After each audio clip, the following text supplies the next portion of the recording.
ধর্ষণের অভিযোগে তদন্ত গিয়ে আক্রান্ত পুলিশ ইনচার্জ সহ 9 পুলিশ। আরজিকর কাণ্ডের মাঝে এবার আক্রান্ত পুলিশ। ঘটনাটি উত্তর চব্বিশ পরগনা জেলার বসিরহাট মহকুমার হাসনাবাদ থানার খড়মপুর এলাকার ঘটনা।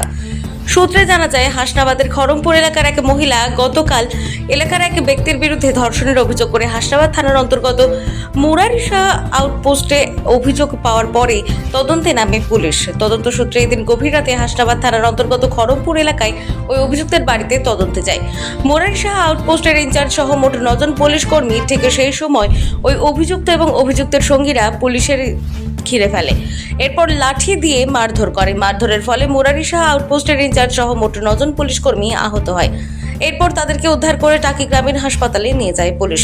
তাদেরকে টাকি গ্রামীণ হাসপাতালে চিকিৎসা চলার পর কয়েক ঘন্টা পর্যবেক্ষণে রাখার পর ছেড়ে দেওয়া হয়। তবে আরজিকর কাণ্ডের মধ্যে এভাবে রাতের অন্ধকারে পুলিশকে আক্রমণ জানিয়ে যথেষ্ট চাঞ্চল্য ছড়িয়েছে। ইতিমধ্যে দোষীদের গ্রেফতারের প্রক্রিয়া শুরু হয়েছে। এখন ভোলা মহেশ্বর এন্টারপ্রাইজ আপনার কাছে সমস্ত ধরনের বিশুদ্ধ পানীয় জলের ফিল্টার সুলভ মূল্যে বিক্রয় করা হয়।